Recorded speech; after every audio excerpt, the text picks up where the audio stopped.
आइए दोस्तों, तो हम लोग शुरू करते हैं। ये 26 जनवरी 2024 के बारे में मैं पिछली वीडियो में आपको बताया था पार्ट 1 में। पार्ट 2 में उसके आगे के बारे में अब हम लोग पढ़ेंगे। सबसे पहले हम लोग पढ़ेंगे कि जो 26 जनवरी को होता है दिल्ली में, वो जो सशक्त सेना होते हैं। सशस्त्र बल का मतलब होता है कि जल सेना, थल सेना, वायु सेना, तीनों सेना को मिलाकर एक सशस्त्र सेना बोला जाता है। तो जो सशस्त्र सेना होते हैं वो परेड करवाते हैं, ठीक है। तो सशस्त्र सेना में सबसे पहले हम लोग जानेंगे कि जल सेना अध्यक्ष, एक जल सेना अध्यक्ष होता है। तो जल सेना अध्यक्ष को एडमिरल बोला जाता है। तो एडमिरल लगा के हम लोग बोल सकते हैं। तो एडमिरल कौन होते हैं? तो जो 26 जनवरी इस बार है उसका 26 जनवरी में जो हमारे जल सेना अध्यक्ष होंगे, जल सेना अध्यक्ष वो हो गए एडमिरल हरि कुमार। जो एडमिरल होंगे जल सेना अध्यक्ष आर हरि कुमार। उसके बाद जो थल सेना होंगे, थल में जनरल लगता है, मतलब बोलने में एक ही लगता है, थल और जनरल। तो थल सेना में जनरल लगता है। तो थल सेना अध्यक्ष कौन होंगे 2024 में? तो थल सेना अध्यक्ष जनरल मनोज पांडे। जनरल मनोज पांडे जो इस बार थल सेना के अध्यक्ष है, ठीक है। उसके बाद एक हो गया वायुसेना। तो वायुसेना में एयर चीफ मार्शल लगता है। तो एयर चीफ मार्शल इस बार जो एयर चीफ मार्शल है वो है VR चौधरी। तो ये हम लोग जानेंगे कि ये तीनों जल सेना, थल सेना और वायुसेना के अध्यक्ष जो है वो क्या करते हैं, वो यहाँ पे परेड करवाते हैं। लेकिन इन तीनों सशस्त्र सेना, तीनों के अध्यक्ष जो होते हैं, हेड होते हैं, वो CDS होते हैं। तो CDS के अध्यक्ष जो है इस बार अनिल चौहान है। अनिल चौहान CDS के अध्यक्ष है। जो जल, थल और वायु तीनों सेना का हेड होंगे अनिल चौहान, जिन्हें CDS का अध्यक्ष कहा जाता है।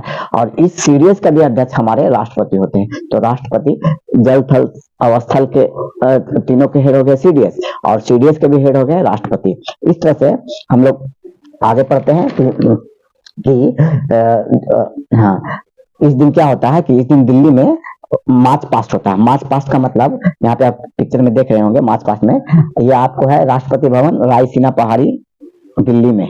रायसीना पहाड़ी दिल्ली में राष्ट्रपति भवन है। उसके बाद आप देखेंगे बीच में ये के मींस कर्तव्य पथ। इस पथ को पहले अशोक राजपथ कहा जाता था, अब कर्तव्य पथ नाम पड़ गया, कर्तव्य पथ। और यहाँ देखेंगे आप इंडिया गेट है। इंडिया गेट के बाद यहाँ पर है लाल किला। तो इस तरह से होता यह है कि सबसे पहले राष्ट्रपति भवन में झंडा फहराया जाता है राष्ट्रपति द्वारा।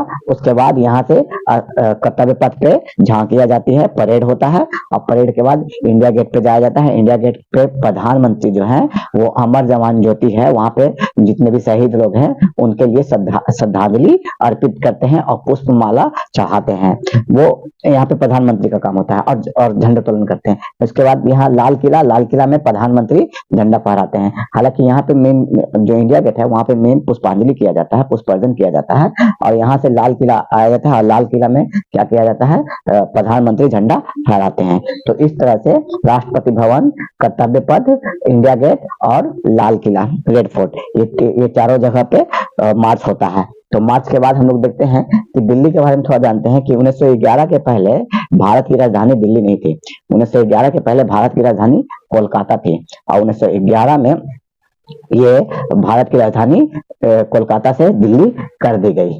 उसके बाद हम लोग जानते हैं कुछ तिरंगे झंडे के बारे में जान लेते हैं कि तिरंगे के बारे में जानेंगे कि तिरंगे झंडे की लंबाई और चौड़ाई का अनुपात 3:2 होता है। मतलब अगर लंबाई नापा जाए तो 3 आएगा, और चौड़ाई नापा जाए तो 2 आ जाएगा। तो 3 और 2 रेशियो में होता है, 3:2 होता है। और इसके जो आधुनिक जो तिरंगा झंडा बना था उसको डिजाइन तैयार किया था पिंगली वेंकैया ने। तो पिंगली वेंकैया ने आज आधुनिक जो तिरंगा है उनका डिजाइन तैयार किया था। जबकि इस तिरंगे झंडे में इसका चक्र का रंग नीला होता है, ठीक है। और इसमें जो चक्र लाया गया है वो पहले चक्र नहीं था, पहले इसमें चरखा था, बाद में अशोक चक्र लाया गया। तो अशोक चक्र कब लाया गया? अशोक चक्र सबसे पहले ये देखेंगे कि अशोक चक्र तो आजादी के बाद 1947 के बाद आई, लेकिन ये जो अशोक थे, अशोक के एक स्तंभ लेख सारनाथ में एक स्तंभ है, उसी स्तंभ से अशोक चक्र को लिया गया।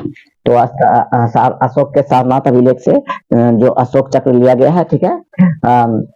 और उसके बाद 1947 में क्या हो गया? चरखा के जगह पर अशोक चक्र को लगा दिया गया। उसके बाद इसमें इसकी और भी इतिहास है, मतलब झंडे के और भी इतिहास है जिसके बारे में मैं आपको डिटेल में बताता हूँ कि इसमें ये हुआ था कि सबसे पहले शुरू वाले झंडे में 2 पट्टियां हुआ करती थी, ठीक है। और उसमें यहाँ देखा जाए कि पुराना वाला झंडा में ऊपर ग्रीन था और नीचे रेड था, जो हिंदू मुस्लिम को शो करता था, दर्शाता था, ठीक है। लेकिन बाद में झंडे में ऊपर रेड हो गया, नीचे ग्रीन हो गया। इस तरह से झंडे में कुछ परिवर्तन किया गया। और बीच में महात्मा गांधी जो है वो सफेद पट्टी और चरखा लगा दिए थे। इसमें बीच में महात्मा गांधी के सहयोग से बीच में सफेद रंग और चरखा लगा दिया गया था। लेकिन सिर्फ ये नहीं, जो कि परिवर्तन कलर का ही परिवर्तन हो गया। पहले ग्रीन ऊपर रेड नीचे था, बाद में ग्रीन नीचे रेड ऊपर हो गया, और इसके बाद भी रेड के अलावा अंत में लाल को केसरिया में बदल दिया गया। लाल रंग को केसरिया रंग बदल दिया गया, क्योंकि केसरिया रंग सिख लोग के लिए होता है, तो उनके कहने के कारण रेड को केसरिया कर दिया गया। तो झंडे में 3 रंग हो गए, ठीक है, हरा, उजला और केसरिया रंग। तो इस तरह से ये हमारे देश का झंडे का इतिहास रहा है। और इसके अलावा कांग्रेस द्वारा झंडा को स्वीकार कर लिया गया था बहुत लास्ट में। जो हमारा झंडा है, मेन अभी जो तिरंगा झंडा, वो कांग्रेस स्वीकार कर लिए हैं अंततः।